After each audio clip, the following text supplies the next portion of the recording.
বাকিতে বিড়ি না দেওয়ায় প্রাণ হারালেন ইমরান মিয়া নামের এক যুবক। দোকান খুলছে না, বনি করছে না, তোরে বাহিরে লাইতো, তুই তা কি শুরু করছো, এ কথা কইছে বা তুই মাথার মাঝে কুম মারছে। ধূমপান মৃত্যুর কারণ এমন উক্তির জলজান্ত উদাহরণ যেন এই ঘটনা।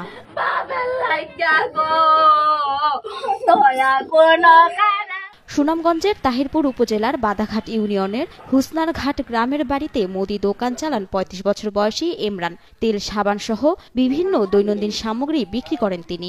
বাকির কথা ওরা কইছে যে তোর কাছে আগেরই বাকি পাইতে, আমি তোর বাকি দিব, আমি আনুম করতে চাই, বুঝলি, আগের বিষয় আমার দেশ না। ২১ জুন সকালে লিটন বাকিতে বিড়ি চাইলে নিহত ইমরানের মা মাজেদা বেগম বাকিতে বিক্রি করতে অস্বীকার করেন। এর জের ধরে শুরু হয় বাকবিতণ্ডা।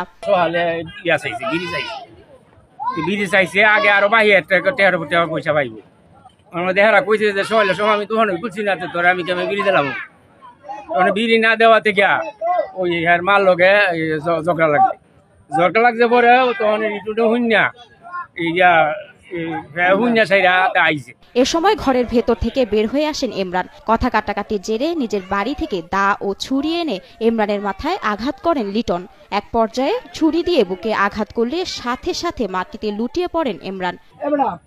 আগের পয়সা দেশ না, ওখানে তোরা বাকি দিব, এটা কি বেড়া আনবো করতে চা? হ্যাঁ, তুই বেড়া কোনটা আরম্ভ করছ? এই কথাটা কোথায় দিয়ে দিয়েছে, আমার হোটেলে গাড়ি মারছে। ঘটনার সময় ইমরানের মায়ের চিৎকারে আশেপাশের লোকজন এগিয়ে এলে লিটন মিয়া পালিয়ে যাবার সময় পাতারগাঁও ইসলামপুর বাজারে আটক করে পুলিশের কাছে সোপর্দ করা হয়। ছোট ভাই গেছেন,